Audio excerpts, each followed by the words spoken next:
ಸ್ನೇಹಿತರೆ ಎಲ್ರಿಗೂ ನಮಸ್ಕಾರ. ಹೇಗಿದ್ದೀರಾ? ಎಲ್ಲರೂ ಚೆನ್ನಾಗಿದ್ದೀರಾ ಅನ್ಕೋತೀನಿ. ಇವತ್ತು ನಾವು ಅವರೆಕಾಳು ಉಪ್ಪಿಟ್ಟು ಮಾಡೋದನ್ನ ಕಲ್ತ್ಕೊಳ್ಳೋಣ.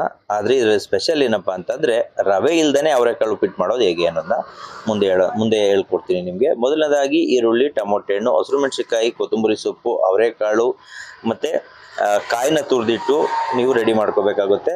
ಅದ್ರ ಜೊತೆಗೆ ಕರ್ಬೇವಿನ ಸೊಪ್ಪು, ಸ್ವಲ್ಪ ಸಾಸಿವೆ ಮತ್ತೆ ಒಂದು ಸ್ವಲ್ಪ ಜೀರಿಗೆನ ತೆಗೆದಿಟ್ಕೊಳ್ಳಿ. ಇವೆಲ್ಲನೂ ರೆಡಿ ಮಾಡ್ಕೊಂಡಾದ್ಮೇಲೆ ಒಂದು ಬೌಲ್ಗೆ ನೀವು ಅಕ್ಕಿನ ಹಾಕಬೇಕು. ಇವತ್ತು ನಾವು ಮಾಡ್ತಾ ಇರೋದು ಅಕ್ಕಿಲಿ ಅವರೆಕಾಳು ಉಪ್ಪಿಟ್ಟು, ರವೆ ಬೇಡ, ಅಕ್ಕಿಯಿಂದ ಅವರೆಕಾಳು ಉಪ್ಪಿಟ್ಟನ್ನ ನಾವು ಮಾಡ್ಕೊಳ್ಳೋಣ.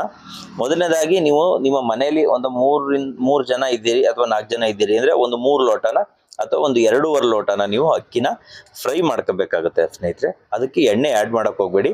ಎಣ್ಣೆ ಆ್ಯಡ್ ಮಾಡಿದಲ್ಲೇ ನೀವು ಕಂದು ಬಣ್ಣಕ್ಕೆ ತಿರುಗಬೇಕು. ನೋಡಿ ಇಲ್ಲಿ ಈ ಥರ ತಿರುಗ್ತಾ ಇದೆಯಲ್ಲ, ಆ ಥರ ಸ್ವಲ್ಪ ಕೆಂಪಾಗಬೇಕು ಅಕ್ಕಿ. ಆ ಥರ ಎಲ್ಲ ಮಾಡ್ಕೊಂಡಾದ್ಮೇಲೆ ನೆಕ್ಸ್ಟ್ ನೀವು ಒಂದು ಕುಕ್ಕರ್ಗೆ ಫಸ್ಟ್ ಕ್ಲಾಸಾಗಿ ಒಂದು ಸ್ವಲ್ಪ ಎಣ್ಣೆನ ಅದಕ್ಕೆ ಬಿಡಿ. ಎಣ್ಣೆ ಬಿಟ್ಟು ಒಂದು ಸ್ವಲ್ಪ ಕಾದ್ಮೇಲೆ, ಸ್ವಲ್ಪ ಕಾದುತ್ತೆ, ಎಲ್ಲರಿಗೂ ಗೊತ್ತಾಗುತ್ತೆ ನಿಮ್ಗೆ ಆಲ್ಮೋಸ್ಟು. ಸ್ವಲ್ಪ ಕಾದ್ಮೇಲೆ ಅದ್ರ ಜೊತೆಗೆ ನಾವು ಏನಾಗಬೇಕು ಅಂದರೆ ಒಂದು ಸ್ವಲ್ಪ ಜೀರಿಗೆನ ಆ್ಯಡ್ ಮಾಡಬೇಕಾಗುತ್ತೆ ಸ್ನೇಹಿತರೆ. ಜೀರಿಗೆನ ಒಂದು ಸ್ವಲ್ಪ ಹಾಕಿ ಒಂದು ಸ್ವಲ್ಪ ಫ್ರೈ ಮಾಡ್ಕೋಬೇಕು. ಜೀರಿಗೆನ ಫ್ರೈ ಮಾಡಾದ್ಮೇಲೆ ನೀವೇನು ಮಾಡಬೇಕು, ಕರ್ಬೇವಿನ ಸೊಪ್ಪನ್ನ ಆ್ಯಡ್ ಮಾಡಬೇಕಾಗುತ್ತೆ ಸ್ನೇಹಿತರೆ. ಕರ್ಬೇವಿನ ಸೊಪ್ಪು ಆ್ಯಡ್ ಮಾಡಿ ಅದೊಂದು ಸ್ವಲ್ಪ ಫ್ರೈ ಆದಮೇಲೆ ಅದ್ರ ಜೊತೆಗೆ ನೀವು ಹಸಿರು ಮೆಣಸಿಕಾಯಿ ನಾವು ಕೂದಿಟ್ಟಿರ್ತೀವಲ್ಲ, 4 ರಿಂದ 5 ಹಸಿರು ಮೆಣಸಿಕಾಯಿ ಖಾರಕ್ಕೆ ತಕ್ಕಂತ ಹಾಕೊಳ್ಳಿ. ಅದನ್ನು ನಾವು ಅದಕ್ಕೆ ಆ್ಯಡ್ ಮಾಡಿ ನೀಟಾಗಿ ಮಿಕ್ಸ್ ಮಾಡ್ತೀವಿ. ಜೊತೆಗೆ ಈರುಳ್ಳಿನೂ ಕೂಡ ಹಾಕಿ ಚೆನ್ನಾಗಿ ಕಂದು ಬಣ್ಣಕ್ಕೆ ತಿರುಗೋ ಗಂಟ ನಾವು ಅದನ್ನು ಫ್ರೈ ಮಾಡ್ಕೋತೀವಿ.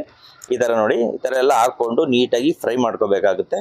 ನಂತರ ನಾವು ಆ ಫ್ರೈ ಮಾಡ್ಕೊಂಡದ್ದನ್ನು ಜೊತೆಗೆ ಏನು ಸ್ವಲ್ಪ ಫ್ರೈ ಆದಮೇಲೆ ಅವರೆಕಾಳನ್ನ ಏನು ನಾವು ತೆಗೆದಿಟ್ಟಿರ್ತೀವಿ, ನೀಟಾಗಿ ತೊಳೆದು ಅವರೆಕಾಳನ್ನ ಇಟ್ಟಿರ್ತೀವಿ, ಆ ಅವರೆಕಾಳನ್ನ ತೆಗೆದು ಅದರೊಳಗೆ ಹಾಕಿ ಚೆನ್ನಾಗಿ ಮಿಕ್ಸ್ ಮಾಡಬೇಕಾಗುತ್ತೆ ಸ್ನೇಹಿತರೆ. ಈ ಥರ ಮಿಕ್ಸ್ ಮಾಡಿ ನೆಕ್ಸ್ಟ್ ಅದ್ರ ಜೊತೆಗೆ ಟೊಮೊಟೊ ಕೂದಿಟ್ಟಿರೋಂಥ ಟೊಮೊಟೊನ ಹಾಕಿ ಮಿಕ್ಸ್ ಮಾಡಬೇಕು. ಮತ್ತು ರುಚಿಗೆ ತಕ್ಕಂತೆ ಉಪ್ಪನ್ನು ಕೂಡ ನಾವು ಅದಕ್ಕೆ ಆ್ಯಡ್ ಮಾಡಬೇಕು. ನೀವು ಹುಳಿ ಉಪ್ಪನಾರು ಹಾಕ್ಬೋದು, ಪುಡಿ ಉಪ್ಪನಾರು ಹಾಕ್ಬೋದು, ಆದರೆ ರುಚಿಗೆ ತಕ್ಕಂತೆ ಉಪ್ಪನ್ನ ಅದ್ರ ಜೊತೆಗೆ ಹಾಕಲೇಬೇಕು. ಇನ್ನು ಉಪ್ಪು ಹಾಕಿದ ಮೇಲೆ ಎಲ್ಲ ನೀಟಾಗಿ ಮಿಕ್ಸ್ ಮಾಡಿಬಿಟ್ಟು ಸ್ನೇಹಿತರೆ, ನಮಗೆ ಎಷ್ಟು ಅಂದರೆ ಈಗ 2 ಲೋಟ ಹಾಕಿರ್ತೀವಿ ಅಂದರೆ ಒಂದು 3 ಲೋಟದಷ್ಟು ನೀರನ್ನ ನಾವು ಅದಕ್ಕೆ ಆ್ಯಡ್ ಮಾಡಬೇಕಾಗುತ್ತೆ. ನೀರನ್ನ ಆ್ಯಡ್ ಮಾಡ್ಕೊಂಡು ನೀವು ಒಂದು 2 ವಿಶಿಲ್ ಹೊಡಿಸ್ಬೇಕು. ಕುಕ್ಕರ್ಗೆ ಹಾಕಿ ಒಂದು 2 ವಿಶಿಲ್ನ ಹೊಡಿಸ್ಬೇಕು. ಇಲ್ಲಿ ಈ ಕಡೆ ಸೈಡಲ್ಲಿ ಏನು ಹುರಿದಿಟ್ಕೊಂಡಿರ್ತೀವಿ, ಆ ಹುರಿದಿಟ್ಕೊಂಡಿರೋದನ್ನ ನೀಟಾಗಿ ತಕ್ಕೊಂಡು ದೊಡ್ಡ ಜಾರಲ್ಲಿ, ಮಿಕ್ಸಿ ಏನಿದೆ ಅದರಲ್ಲಿ ಜಾರ್ ಬರುತ್ತಲ್ಲ ಅದರಲ್ಲಿ ಪುಡಿ ಮಾಡ್ಕೋಬೇಕು. ಅದು ರವೆ ಥರ ಆಗುತ್ತೆ, ಸ್ವಲ್ಪ ರವೆ ಥರನೇ ಅದು ಪುಡಿ ಆಗುತ್ತೆ ಸ್ನೇಹಿತರೆ. ಆ ಥರ ಪುಡಿ ಮಾಡ್ಕೊಂಡು ನೀವು ನೆಕ್ಸ್ಟು ಸೈಡಿಗೆ ಮಡಿಕೋಬೇಕಾಗುತ್ತೆ. ಇನ್ನು ವಿಶಿಲು ಕೂಗಿದ್ಮೇಲೆ ಒಂದು 2 ವಿಶಿಲ್ ಕೂಗಿದ್ಮೇಲೆ ಎತ್ಕೊಂಡ್ರೆ ನೋಡಿ ಈ ಥರ ನಿಮಗೆ ಎಲ್ಲ ಅದು ಅವರೆಕಾಯಿ ಬೇಯೋಕ್ಕೋಸ್ಕರ ಅವರೆಕಾಯಿ ಎಲ್ಲ ಬೆಂದು ನೀಟಾಗಿರುತ್ತೆ. ಅದಾದಮೇಲೆ ಕೊತ್ತಂಬರಿ ಸೊಪ್ಪನ್ನ ಅದರೊಳಗೆ ಹಾಕಿ ಸ್ವಲ್ಪ ಉರಿನ ಜಾಸ್ತಿ ಕೊಡಬೇಕಾಗುತ್ತೆ. ಈ ಥರ ಕೊತ ಅಂತ ಕುದೀತಾ ಇರಬೇಕು.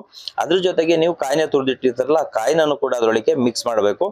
ಮಿಕ್ಸ್ ಮಾಡಾದ್ಮೇಲೆ ಅದು ಕುದಿಬೇಕು ಸ್ನೇಹಿತರೆ. ಈ ಥರ ಮಿಕ್ಸ್ ಮಾಡ್ಕೊಳ್ಳಿ, ನೀಟಾಗಿ ಕುದಿಬೇಕದು. ನೀಟಾಗಿ ಕುದ್ದಾದ್ಮೇಲೆ ಅದ್ರ ಜೊತೆಗೆ ನೀವು ಏನು ಪುಡಿ ಮಾಡ್ಕೊಂಡು ಮಡಿಕೊಂಡಿರ್ತೀರ ಅದನ್ನ ಈ ಥರ ನೀಟಾಗಿ ಸ್ವಲ್ಪನೇ ಹಾಕ್ತಾ ತಿರುಗಿಸ್ತಾ ಇರಬೇಕು. ತಿರುಗದ ಬಿಡಂಗಿಲ್ಲ, ಇಲ್ಲಾಂದ್ರೆ ಗಂಟು ಬಂದುಬಿಡುತ್ತೆ.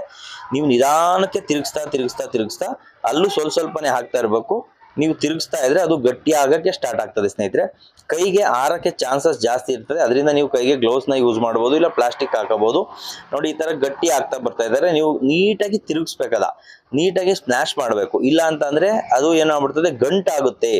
ಗಂಟಾದಾಗ ನಮಗೆ ತಿನ್ನಕ್ಕೆ ಒಂದು ಸ್ವಲ್ಪ ಅದು ಪೌಡ್ರ್ ಥರ ಸಿಕ್ಬಿಡುತ್ತೆ. ಅದರಿಂದ ಗಂಟಾಗ್ದಂಗೆ ನೀಟಾಗಿ ನೋಡ್ಕೊಳ್ಳಿ. ಅದಾದಮೇಲೆ ಅದು ಸ್ವಲ್ಪನ ಒಂದು ಲೋ ಫ್ಲೇಮಲ್ಲಿ ಹಾಕಿ ಅದನ್ನ ಮುಚ್ಚಿ ಒಂದು 2 ನಿಮಿಷ ಬಿಟ್ಬಿಡಿ. ಕುಸಿಕೋಬೇಕು ಅಂತೀವಿ ನಾವೆಲ್ಲ, ಕುಸ್ಕೋದು ಅಂತೀವಿ. ಆ ಥರ ಕುಸ್ಕಿ ಆದಮೇಲೆ ನೋಡಿ ನಿಮಗೆ ಈ ಥರ ಬರುತ್ತೆ. ತೆಗೆದುಬಿಟ್ಟು ನೀಟಾಗಿ ತಳ ಹಿಡಿದಂಗೆ ನೋಡ್ಕೋಬೇಕು. ನೀಟಾಗಿ ಒಂದು ಸ್ವಲ್ಪ ಮಿಕ್ಸ್ ಮಾಡಿಬಿಡಿ, ಎಲ್ಲನೂ ಮಿಕ್ಸ್ ಮಾಡಿ. ನೋಡಿ ಈ ಥರ ನಿಮಗೆ ರೆಡಿಯಾಗಿದೆ. ಜೊತೆಗೆ ಮೊಸರಿದ್ರೆ ತುಂಬ ಅನುಕೂಲ ಸ್ನೇಹಿತರೆ, ತುಂಬ ಟೇಸ್ಟಾಗಿರುತ್ತೆ. ಈ ವಿಡಿಯೋ ಇಷ್ಟ ಆದರೆ ನಮಗೆ ಲೈಕ್ ಮಾಡಿ, ಸಬ್ಸ್ಕ್ರೈಬ್ ಮಾಡಿ.